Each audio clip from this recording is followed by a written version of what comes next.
Kuring rek nyarita kieu. Ieu teh memang kalimat Bandung Barat teh tinu sisi ilmu branding rada hese ngabrandingna. Disebutkeun Bandung Barat nu kabayangna Bandung wae. Model urang nyaritakeun hiji tempat, barat, timur, utara, selatan hese. Hese ngabranding nangan di urang mah lamun make ngaran Mandalawangi ribut, urang pada larang teu narima.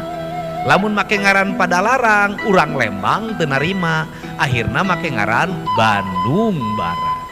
Jadi ngaranna, tapi lamun nek boga niat ngarobah ngaran nek ngabranding, kuring rek dibantuan supaya aya komara jeung wiwahan. Nah, kumaha ngarak ngabangun karakteristik ieu urang kedah metakeun. Gunung kudu awian, lengkob kudu balongan, lebak kudu sawahan. Naon PR-na? PR-na nu kahiji, lamun hayang ngarengsekeun Bandung Barat, kudu dipulangkeun ka Sarakan pangbalikanana. Gunung kudu awian, lamun gunung kudu awian, wayahna Pak Bupati kudu gede kawani. Nu biasa nakol dram, engke mah urang nakol tambang ilegal meh bubar.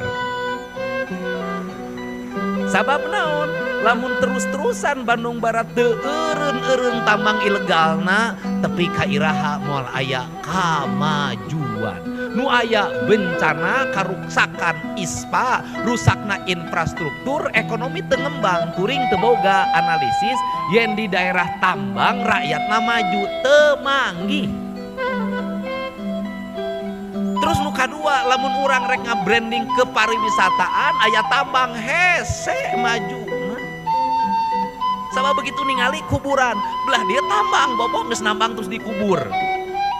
Tukang kurupuk dirinya tukang dagangan, kedah di branding. Kuring sanggup mere bantuan ngabranding eta warung-warung, meh ngabangun wiwaha jeung komarakna. Kumaha carana atuh dagang peuyeum belah ditu ngebul.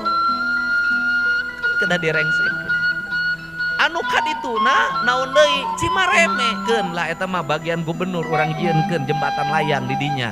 Jadi Cimareme macet, Pak.